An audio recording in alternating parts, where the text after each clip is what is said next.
Welcome to today's transformation dive, here on Earn Flow Zone. All right, let's be honest. You know the feeling, that little pang of dread when you get an email notification from your bank.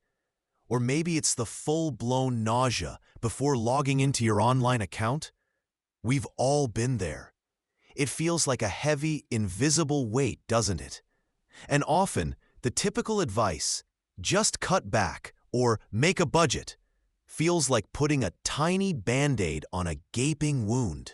I mean, come on, skipping your daily latte isn't suddenly going to erase years of financial stress or catapult you into early retirement, is it? If you're into real, actionable money and mindset content, hit like and subscribe. It helps way more than you think. It's like telling the algorithm, hey, show me more of this.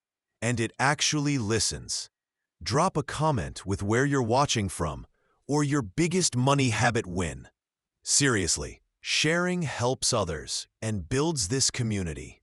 Let's dive in and change the way you think about success. So let's talk about that stomach-dropping moment when you check your bank balance. Or maybe don't check it because the dread is just too real. Why does a number on a screen have such a visceral impact? Is it just the math? If it were, wouldn't setting a strict budget or cutting back on non-essentials magically fix everything? People try these things diligently, packing lunch, ditching subscriptions, saying no to nights out. And yes, these actions matter on a practical level. Obviously, that occasional $8 smoothie isn't the villain in your financial story. But for many, even with these efforts, the anxiety, the crushing feeling of never enough, the fear of the future, it creeps right back in, stubborn as a weed through concrete. This reveals a critical truth. Your financial stress isn't just about the numbers in your account. It's about something much deeper. Your relationship with money itself. Think of it like trying to get in shape by only counting calories, but never addressing your mindset about food, exercise, or your own body image.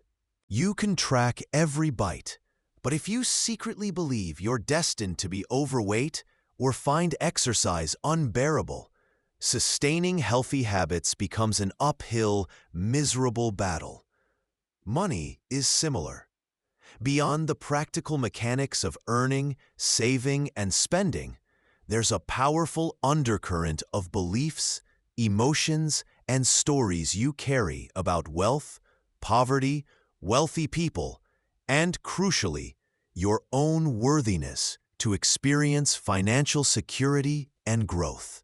This internal narrative is incredibly potent. It's quietly shaping your financial reality every single day, regardless of whether your income is currently $30,000 or $300,000 a year. You could double your salary tomorrow, but if that core story, perhaps one of scarcity, unworthiness, or that money is inherently corrupting, hasn't changed, you'll likely find ways to perpetuate the same financial patterns or anxieties at a higher income level. It's like trying to fight a shadow. The real enemy is the internal programming you can't see but constantly feel. A surprising fact, for many, often, people with low to moderate incomes who have a healthy money mindset are far less stressed and more effectively building wealth over time than high-income earners trapped in a cycle of fear and overspending driven by internal beliefs. The core concept here is acknowledging that your mindset isn't just a nice-to-have in finance. It's the foundational operating system. Until you look at and challenge that internal story, you're essentially fighting an invisible enemy that dictates your financial behavior and outcomes. Ask yourself right now, what's the core story you tell yourself about money and your ability to have it? Is it money is hard to come by? I'm just not good with numbers. Rich people are greedy. Or maybe I'm not worth that much. This one question, and the honest answer you find, can change everything for you. All right, let's dive into this crucial layer. After understanding why we're here to transform, we hit the engine room of your financial life, your money story. Section 2, title, Your Money Story Shapes Your Money Reality. This is where we peel back the curtain, not on complex investments, but on the most impactful financial tool you possess, your own mind. Here's the core principle we're cracking open today under the Earn Flow Zone spotlight. Your internal beliefs and narratives about money, what we call your money story, directly influence your external financial outcomes and experiences. Think of it like the operating system running your financial computer. It's not just the apps you install, your actions like budgeting or investing. It's the fundamental code directing everything. You see, it's not simply about having knowledge or willpower. It's the why behind your actions, or crucially, your inaction. Why do you avoid looking at your bank balance? Why does talking about money feel awkward or even painful? These reactions aren't random. They're echoes of your money story. Money often acts like a mirror. It reflects back your deepest beliefs, fears, and your sense of self-worth. If your internal narrative whispers money is hard to get or rich people are greedy, guess what reality tends to manifest? A struggle for every dollar, perhaps even an unconscious sabotage of opportunities that could bring more wealth your way. It's like trying to run a marathon, convinced your legs don't work. You might take a few steps, but your belief will ultimately limit how far you go. Consider this common scenario, and this busts a huge myth that financial success is purely about income or intelligence. Two people can earn the exact same income, maybe working the same job, facing broadly similar economic circumstances, yet end up in wildly different places financially and emotionally after just a few years. Why? Their money stories are different.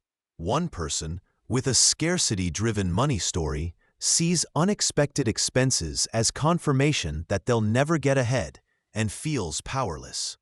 Their actions might default to worry, avoidance, or short-term fixes. The other, with an opportunity-focused money story, sees the same challenge but feels capable, looking for solutions, additional income streams, or ways to learn and adapt. This isn't woo-woo thinking. It's behavioral finance 101. Our financial habits are often an output of our underlying mindset and beliefs, not just a simple lack of willpower or knowledge. You might know you should save, but if your money story says saving is impossible for someone like me, the knowledge is often overridden. It's like knowing you should eat healthy, but having a deep-seated belief that kale tastes like sadness. You might try, but adherence will be a battle your money story is likely to win. Understanding your money story is the first step to rewriting it.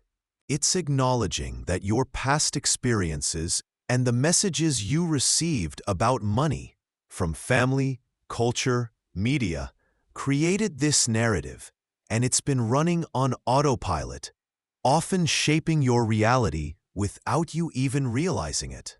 Ask yourself, what's stopping you from truly examining your feelings and beliefs around money?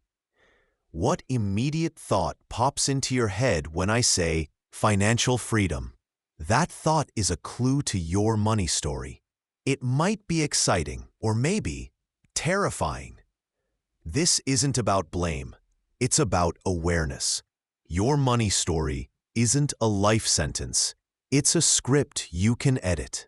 Recognizing its existence and influence, is the crucial first step toward changing the ending.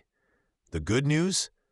Once you identify the plot twists and characters, the beliefs and fears in your current story, you gain the power to choose new ones.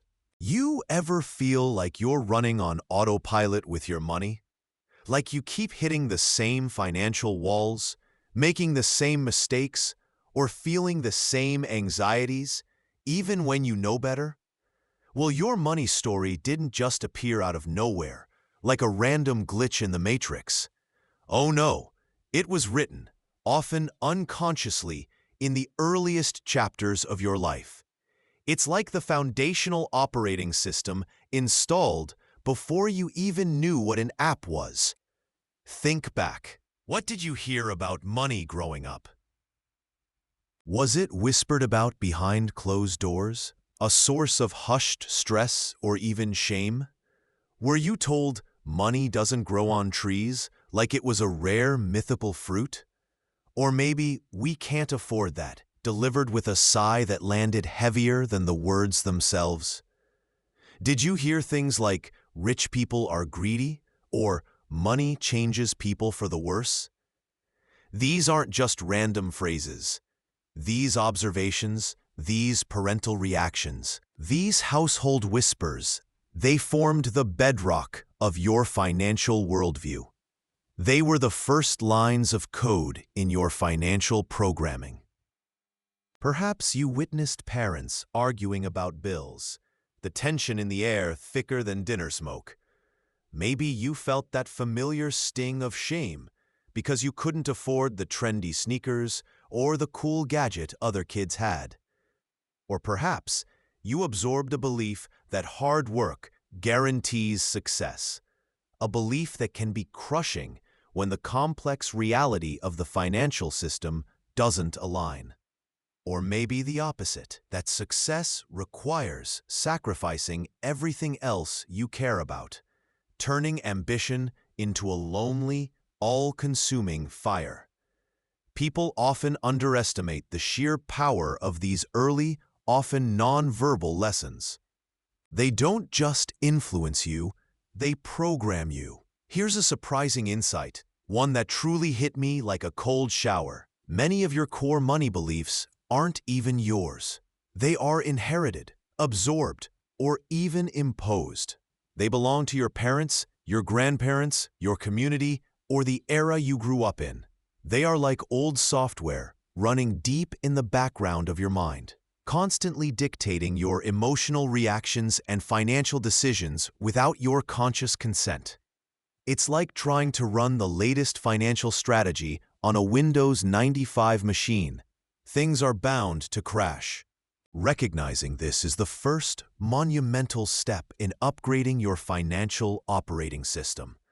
It's time to look at the code. What are those background programs running? Ask yourself, what is the earliest money lesson you remember receiving, directly or indirectly? What phrases or feelings about money were constantly present in your childhood home? This isn't about blaming your past. It's about understanding the roots so you can cultivate something new. Try this for a week. Become a detective of your own thoughts about money. Every time you feel a strong emotion, fear, envy, judgment, scarcity, trace it back. Does it sound like a phrase you heard? Does it feel like a tension you witnessed? This one habit of observation changed everything for me because it revealed the why behind the what. Okay, let's talk about the invisible walls that might be holding your finances back, even if you're doing everything else right. We've talked about shaping your mindset, but what happens when your current mindset is whispering doubts? This brings us to Section 4, identifying the limiting beliefs. So what kind of stories might be running on repeat in your head, subtly dictating your actions? Common ones are practically classics in the Limiting Belief Hall of Fame. You might catch yourself thinking or even saying aloud, "I'm bad with money." Or maybe Money is incredibly hard to earn. You have to grind constantly. Perhaps it's a scarcity loop, like, I'll never have enough, no matter what I do. Then there are the fear-based narratives. If I have money, people will just ask for it. Or the ever-anxious, I'll probably just lose it all anyway. And a big one we hear? Saving is simply impossible on my current income. Or investing? Forget it. That's way too complicated and risky for me. These aren't just fleeting thoughts, though. This is the surprising insight. They are identities you've unconsciously adopted. If your deep-seated story, the narrative you tell yourself about you, is, I'm bad with money, guess what? You will consistently be bad with money. Not because you lack the capability, but because that fundamental belief acts like stubborn old software running in the background. It stops you from taking the necessary actions, like budgeting, tracking spending, or educating yourself. That would not only improve your situation, but also prove the belief wrong. It's a self-fulfilling prophecy, a financial self-sabotage loop you're stuck in. Think about the person who visibly tenses up at the thought of looking at their bank account balance, or leaves bills unopened in a drawer for weeks.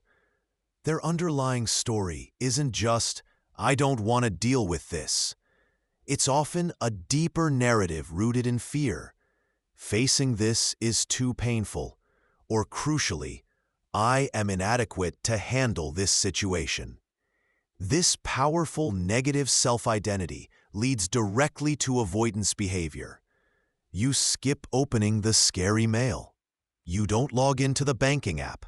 And what happens?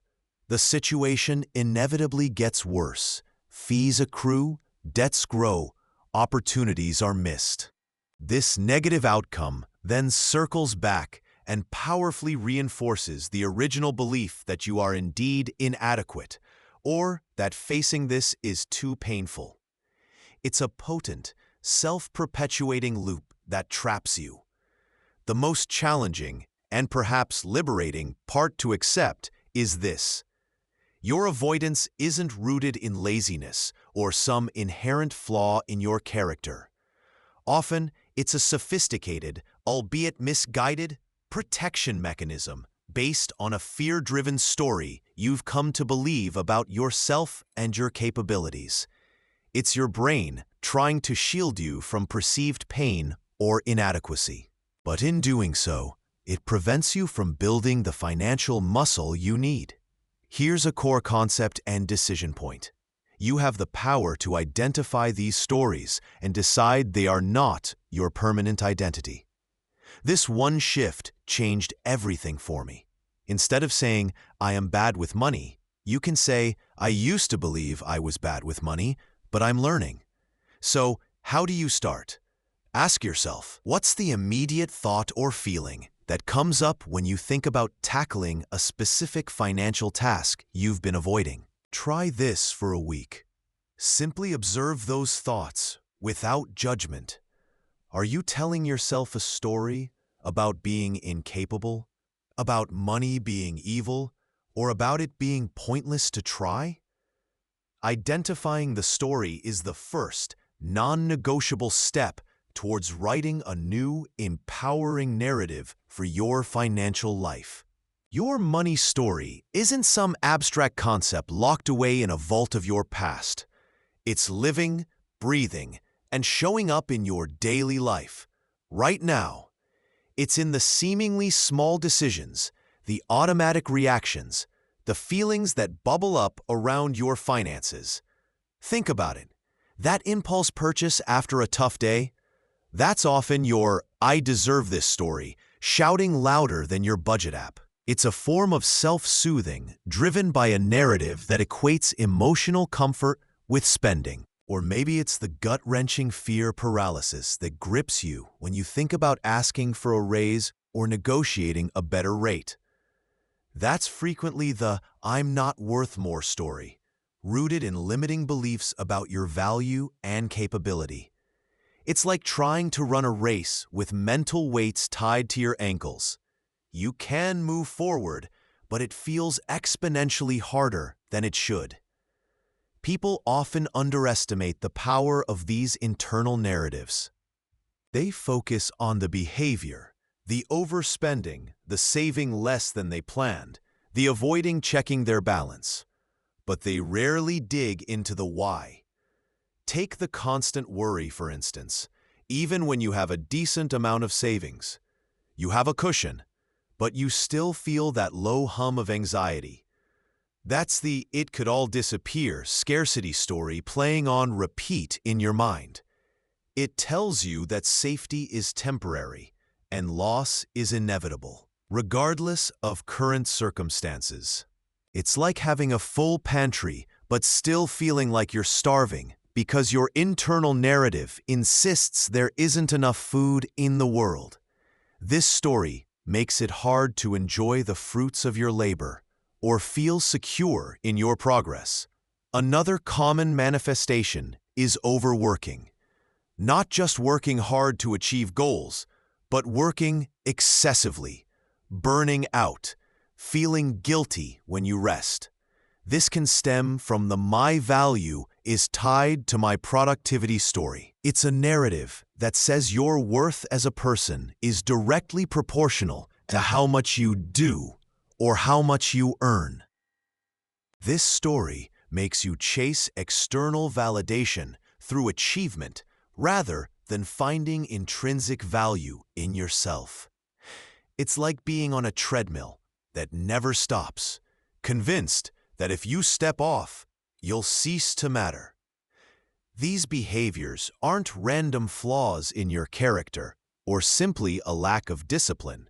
They are, in many cases, direct, daily manifestations of your underlying money story, trying to cope with past experiences, protect you from perceived threats, or fulfill a deeply held narrative about who you are and what you deserve.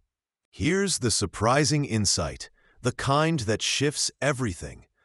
Understanding the story behind the habit is often profoundly more effective than just trying to brute force change the habit itself through sheer willpower. Trying to stop overspending without addressing the "I deserve this" or "I'm not enough" narrative driving it is like trying to fix a leaky roof by just mopping up the puddles indoors. You're dealing with the symptom, not the cause. The leaks will just keep appearing. When you identify the story, you can challenge its validity, rewrite its ending, and create new, healthier narratives that support the financial future you actually want. This one habit changed everything for me. Consciously pausing before a habitual, negative financial action, like an impulse buy, and asking myself, what story is driving this right now? Try this for a week. Pick one recurring financial habit you dislike. It could be delaying paying a specific bill, that specific type of treat purchase, or avoiding looking at your bank balance. For 7 days, every time you feel the urge to do this habit, or right after you do it, pause. Ask yourself, what's the underlying feeling? What thought came before it? What story am I telling myself in this moment that makes this behavior feel necessary or justified? Is it a story about scarcity, about not being enough, about needing comfort? Identifying the story is the first crucial step in rewriting it, and consequently, changing the daily behaviors that hold you back. Okay, let's dive into Section 6 of your script, focusing on the beginner's story of hopelessness and the necessary mindset shift. When you're standing at the absolute starting line of your financial journey, maybe navigating the tightrope of minimum wage or feeling suffocated by paycheck-to-paycheck living, your internal monologue can sound like a broken record of impossibility. You hear things like, there's no way out, or I make so little. Budgeting is just a cruel joke.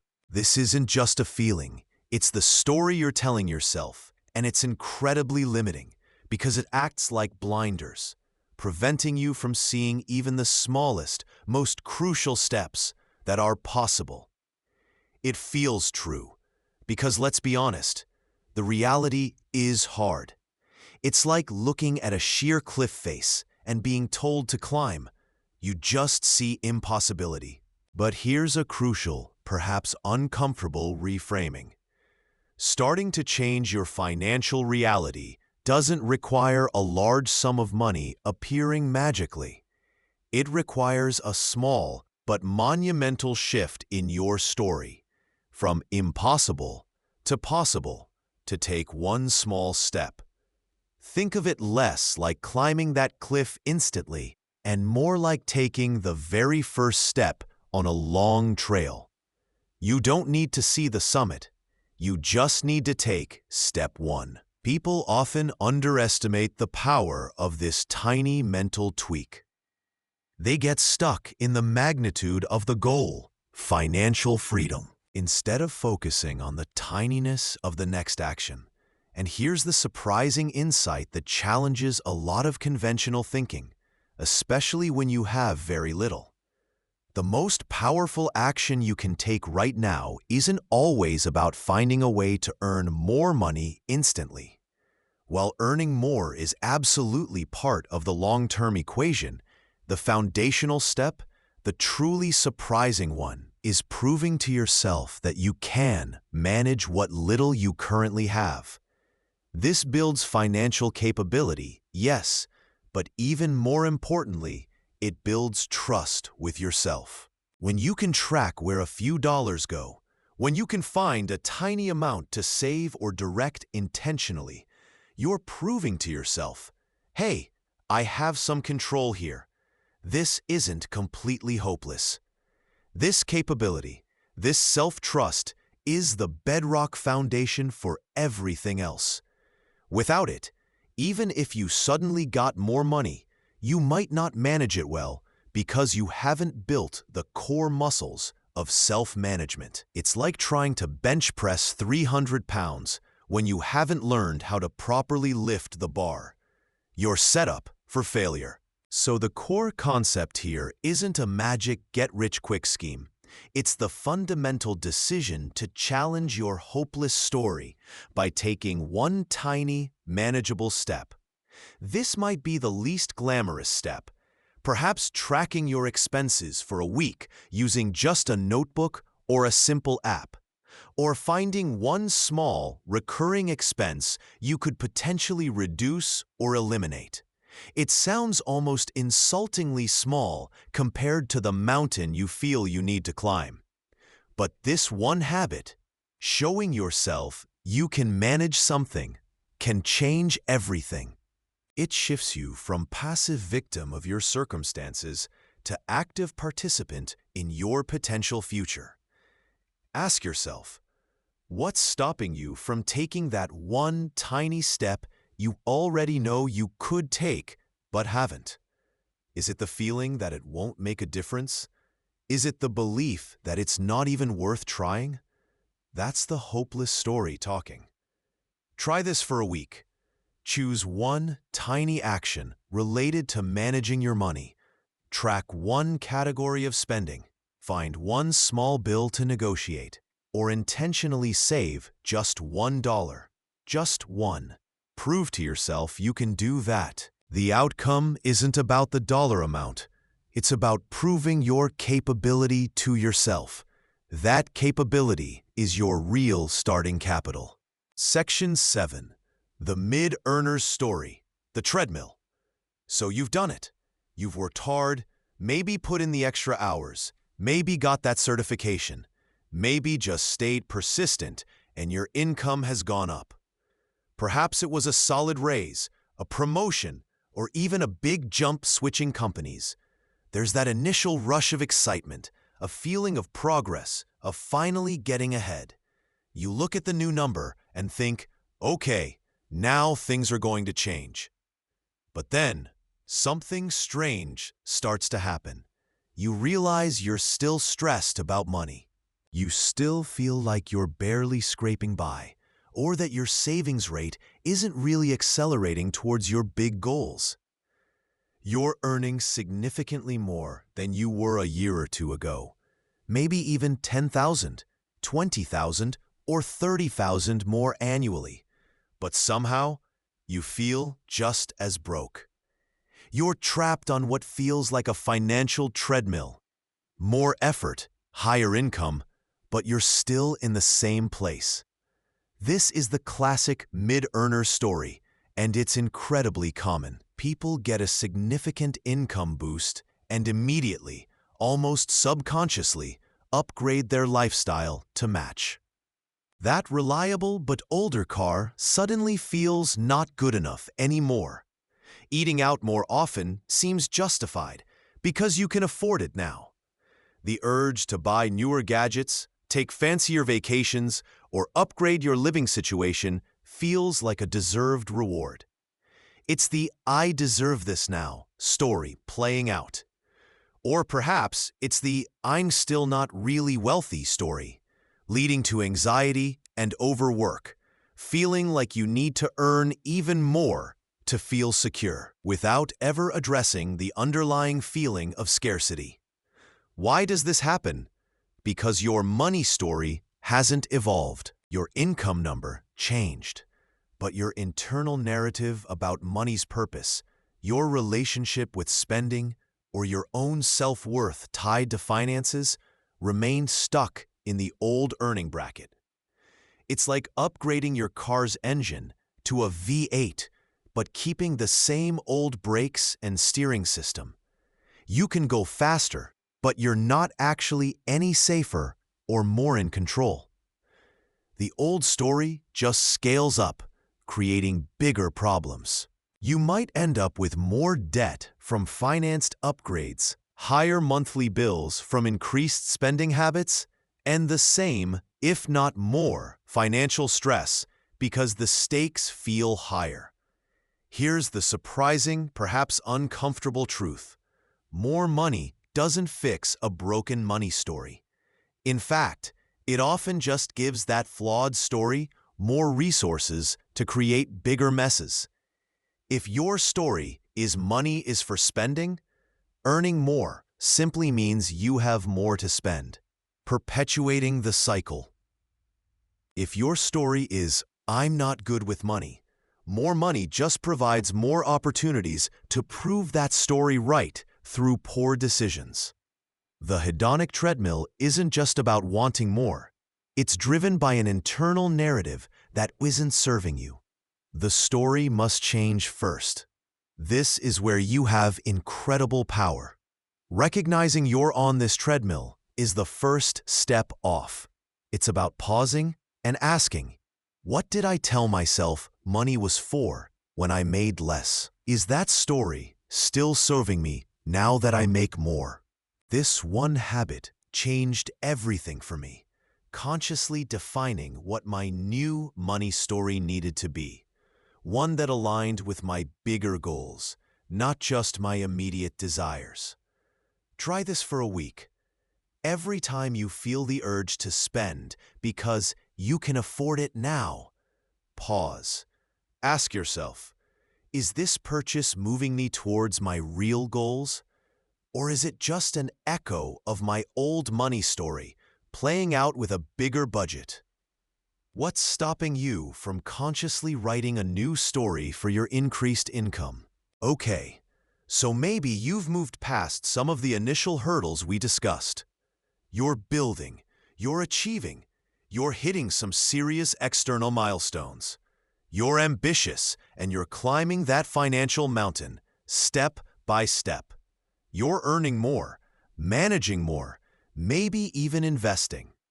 But here's where things often get surprisingly complex, and often really challenging, even at this level of achievement. Even when you're externally thriving, a deep-seated, often invisible money story can act like an anchor, dragging you back or preventing you from fully experiencing the peace and fulfillment your success should bring. We call this the ambitious story, fear of more.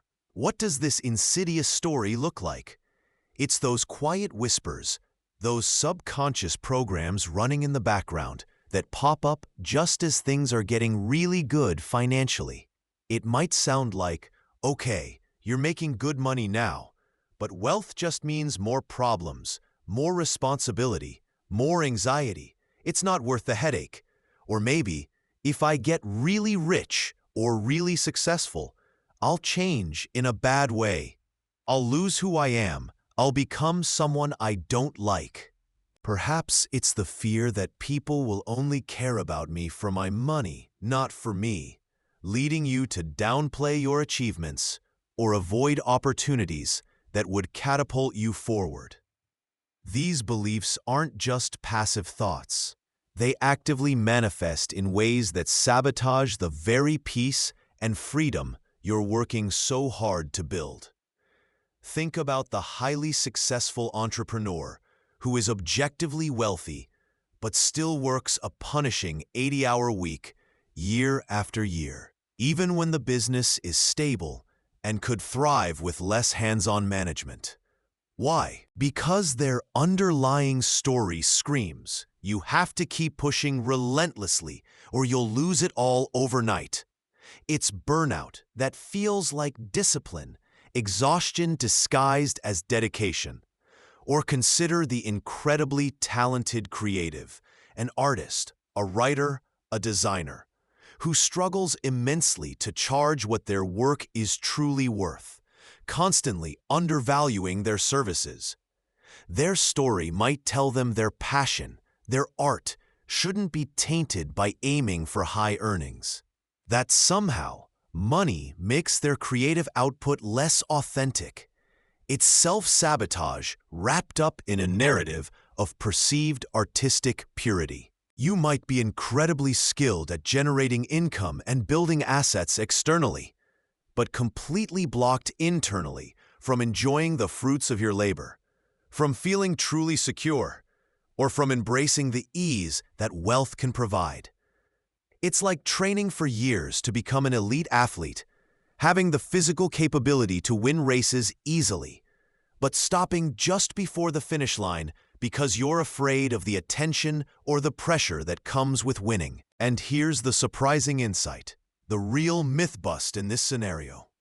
Financial peace, freedom, and fulfillment aren't solely determined by the numbers in your bank account. You can be a master at building external wealth and still be internally poor, living with constant anxiety, imposter syndrome, or a perpetual feeling of needing to prove yourself.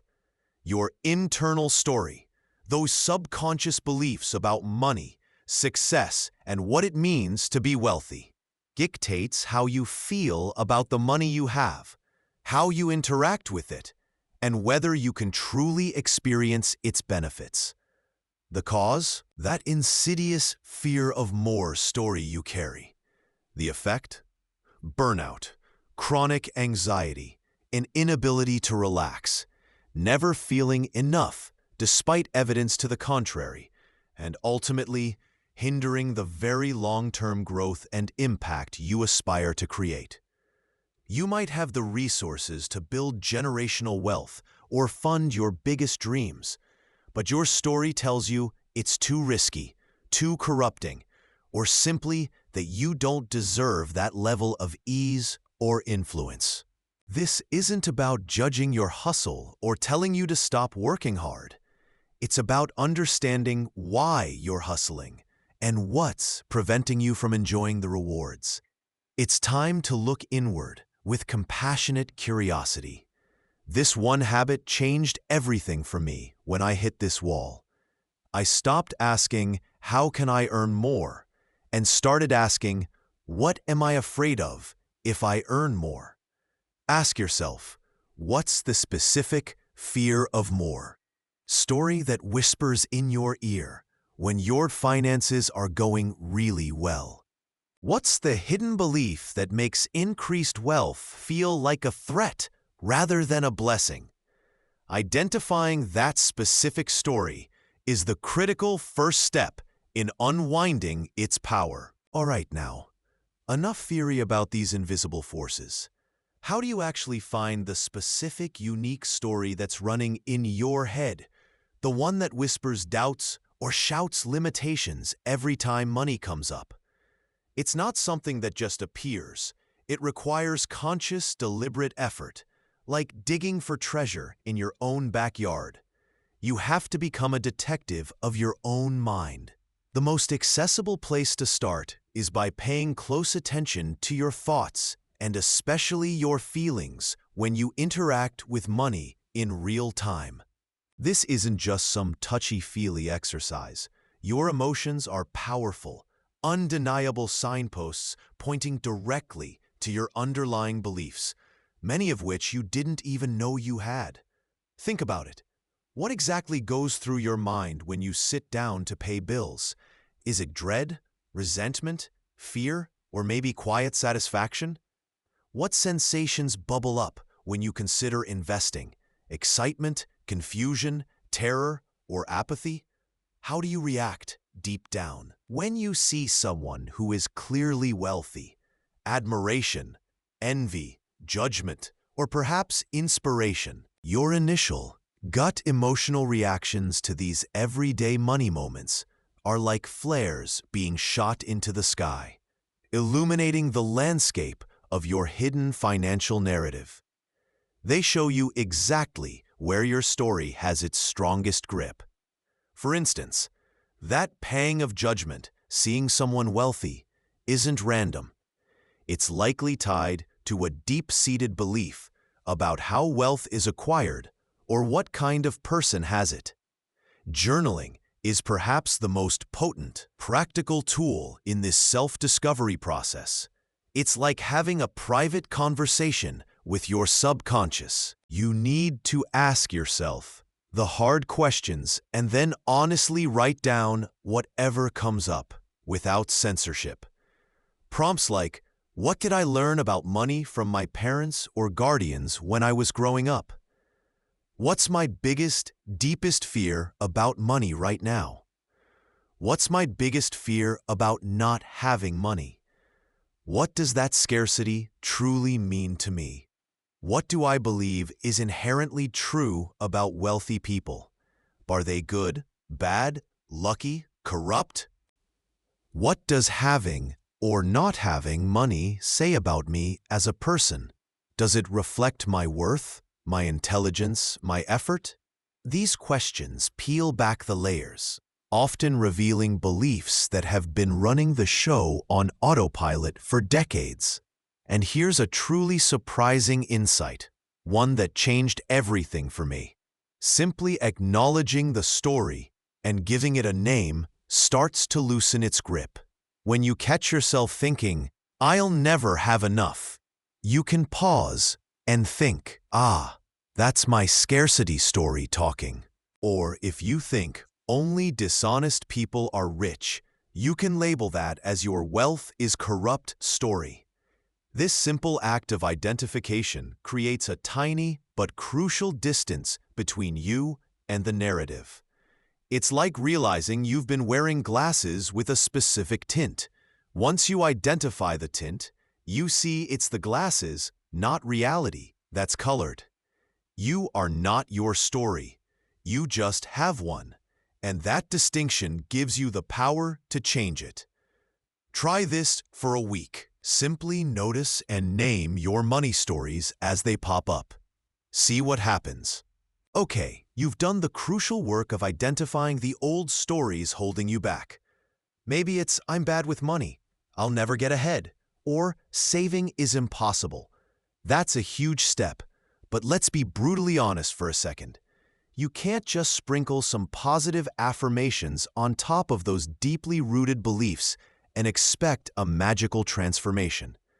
Think of it like trying to patch a leaky roof with a sticky note that says, "This roof is waterproof." It doesn't actually change the underlying problem.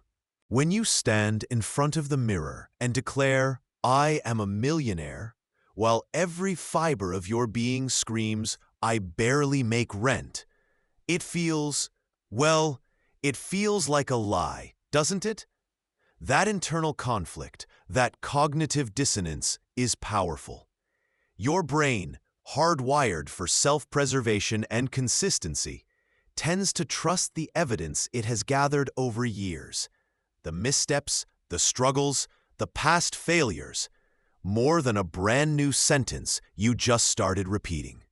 This is the critical pivot point, and it's where many people get stuck in the loop of positive thinking without positive results. Changing your story isn't primarily a mental exercise. It's an action exercise. You build a new story by gathering concrete evidence that directly contradicts the old narrative. Your actions don't just reflect your beliefs. In many cases, they create them. If your old story is, "I'm bad with money," saying, "I'm good with money," is just the starting gun. The race itself is run through action. The action isn't a grand, overwhelming gesture like suddenly investing in complex stocks, though you'll get there. The action is small, manageable, and repeatable. It's successfully tracking every dollar you spend for a single day. It's opening that intimidating bill and processing it without stuffing it back in the envelope. It's making a conscious decision to not buy something impulsively, feeling the slight discomfort, and successfully walking away.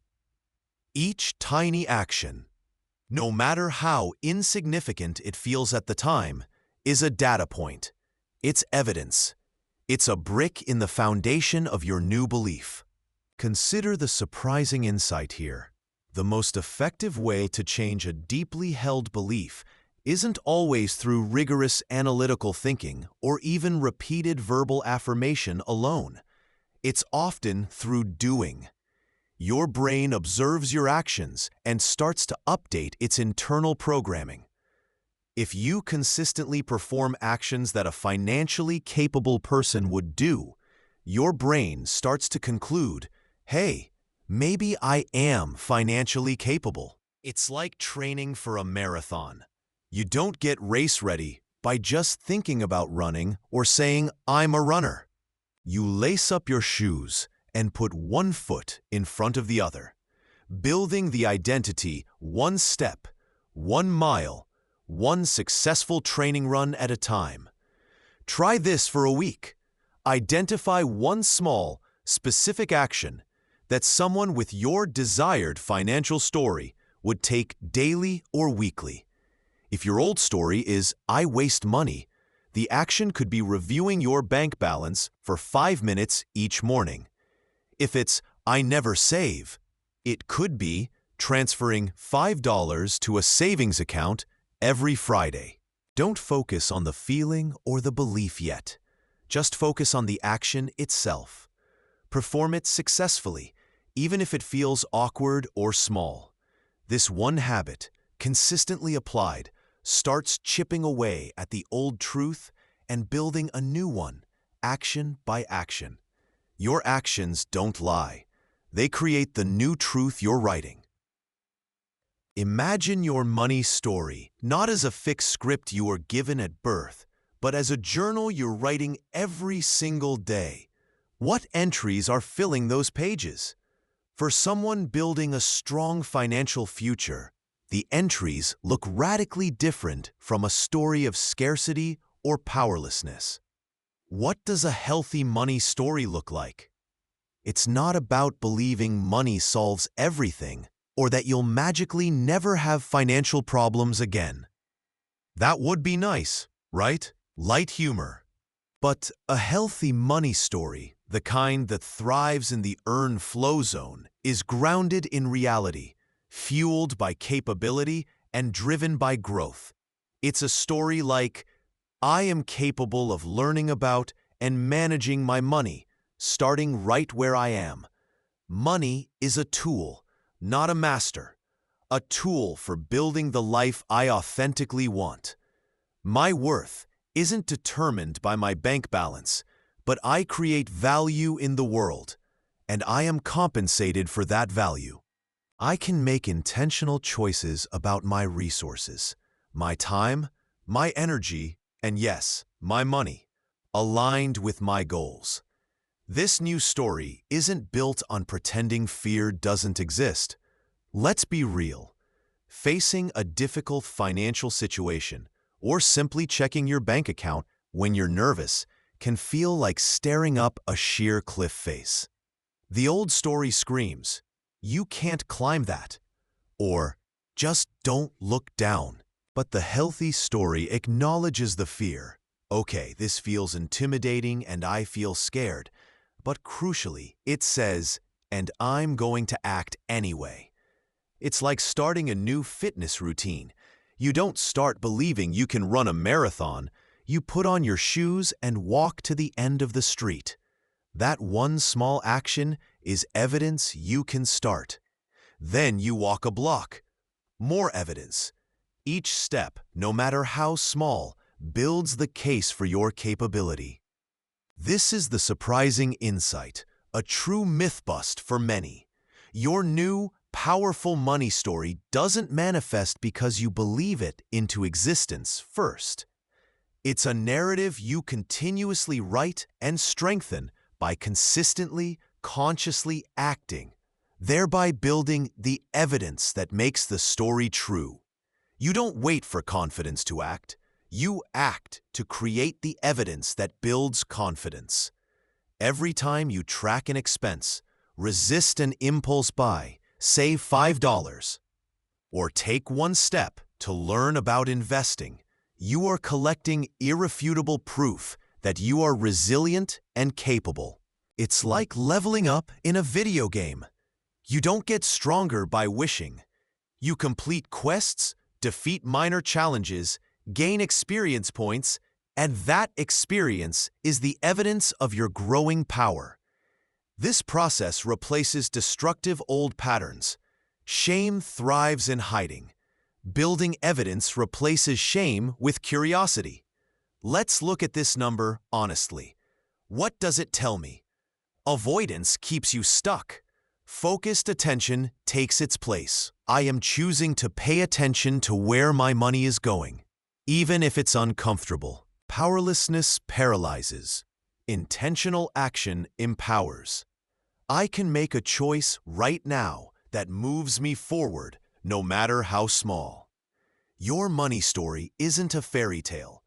It's a detective novel where your actions are the clues proving your increasing capability. The beautiful part? Your new money story doesn't have to be perfect from day one.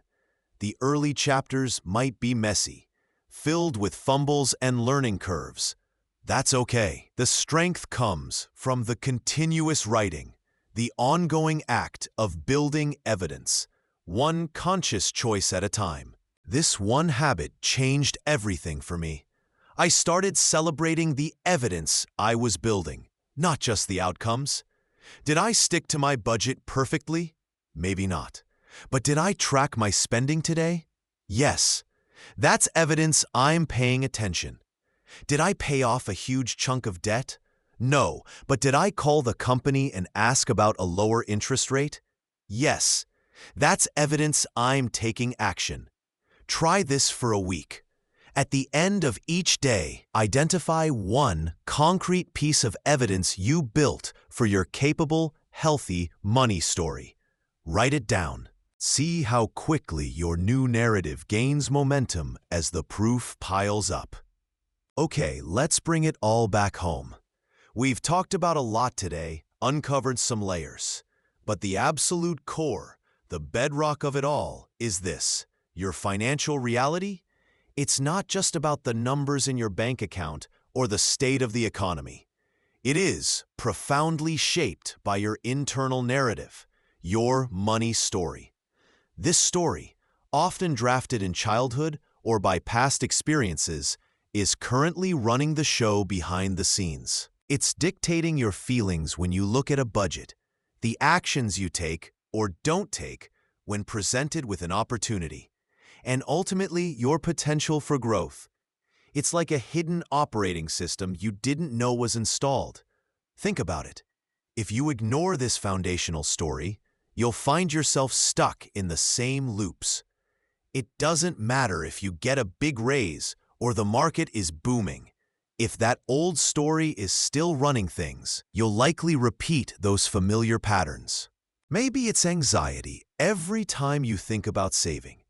Maybe it's a feeling of perpetual scarcity, that you're always not enough, no matter how much you earn. It's like trying to navigate with an ancient map. You keep ending up in the same old swamp, even if the actual roads have changed. Your internal story, that script running in your head, is holding your external results hostage. You're just fighting against yourself. But here's the powerful truth. You absolutely can change this story. It's not some mystical overnight transformation. It's a deliberate, conscious process. It starts with uncovering that old story, seeing it for what it is, often an outdated relic based on old data. Understanding where it came from without judgment, and then actively, consciously building a new story. A story based on the evidence of your present capabilities, your resilience, your resourcefulness. This isn't just positive thinking. It's about aligning your beliefs with your reality. This internal work, it is not a side project. It is the foundation. It underpins every single thing else. It's the ground beneath the house of your finances. Every budget you attempt, every investment decision you consider, every negotiation you enter into, they are all standing on the foundation of your money story. This isn't about becoming someone you're not. It's about realizing the capable, resourceful person you already are, beneath the noise and weight of an old, inaccurate story that someone else or an old circumstance wrote. So, how do you start rewriting that future? The first step is simple, concrete, and entirely doable today, right now. Your task: write down the one sentence that captures your current, most dominant feeling or belief about money. Just one sentence. Don't overthink it, don't filter it, don't edit it for politeness or what you wish you believed. Capture the raw, core essence of your existing money story, as it feels today. Maybe it's money is hard to come by, or I'll never have enough, or maybe even something like money is stressful.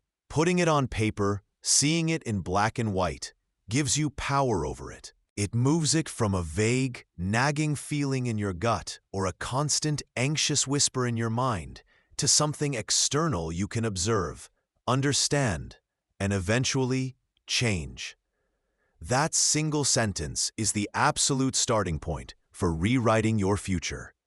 It's the first word of your new chapter. This journey of financial growth and personal empowerment, it truly starts from within. It's about aligning your inner world with your outer goals. It requires honesty, courage, and consistent action, like tuning an instrument before you play the symphony. Remember this as you go forward. It's a fundamental truth in this earn flow zone.